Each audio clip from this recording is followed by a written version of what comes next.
शरद पवारांच्या राष्ट्रवादीच्या वतीने एक व्हिडिओ आता ट्विट करण्यात आला। पंतप्रधान नरेंद्र मोदींचा जुना व्हिडिओ ट्विट करण्यात आलाय। रुपयाने विक्रमी निच्चांक गाठलाय। आता तरी मोदी फेक नरेटिव्ह म्हणणार नाहीत ही अपेक्षा आहे असं त्यांनी म्हटलेलं आहे।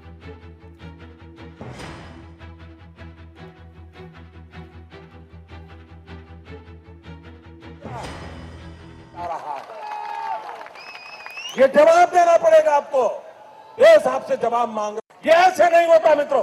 मैं शासन में बैठा हूं, मुझे मालूम है इस प्रकार से रुपया इतनी तेजी से गिर नहीं सकता। अरे ये नेपाल का रुपया नहीं गिरता है, बांग्लादेश की करेंसी नहीं गिरती है, पाकिस्तान की करेंसी नहीं गिरती, श्रीलंका की करेंसी नहीं गिरती। क्या कारण है हिंदुस्तान का रुपया पतला होता जा रहा है? ये जवाब देना पड़ेगा। दरम्यान या संदर्भात शरद पवारांनी देखील एक महत्त्वाचं ट्विट केलंय। शरद पवार यांचं ट्विट आपण पाहूयात।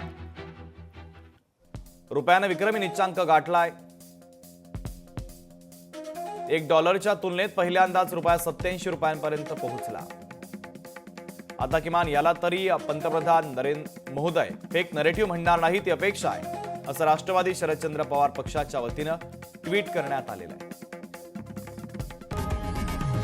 लोकशाही मराठी ऐका, पहा, जागरूक रहा।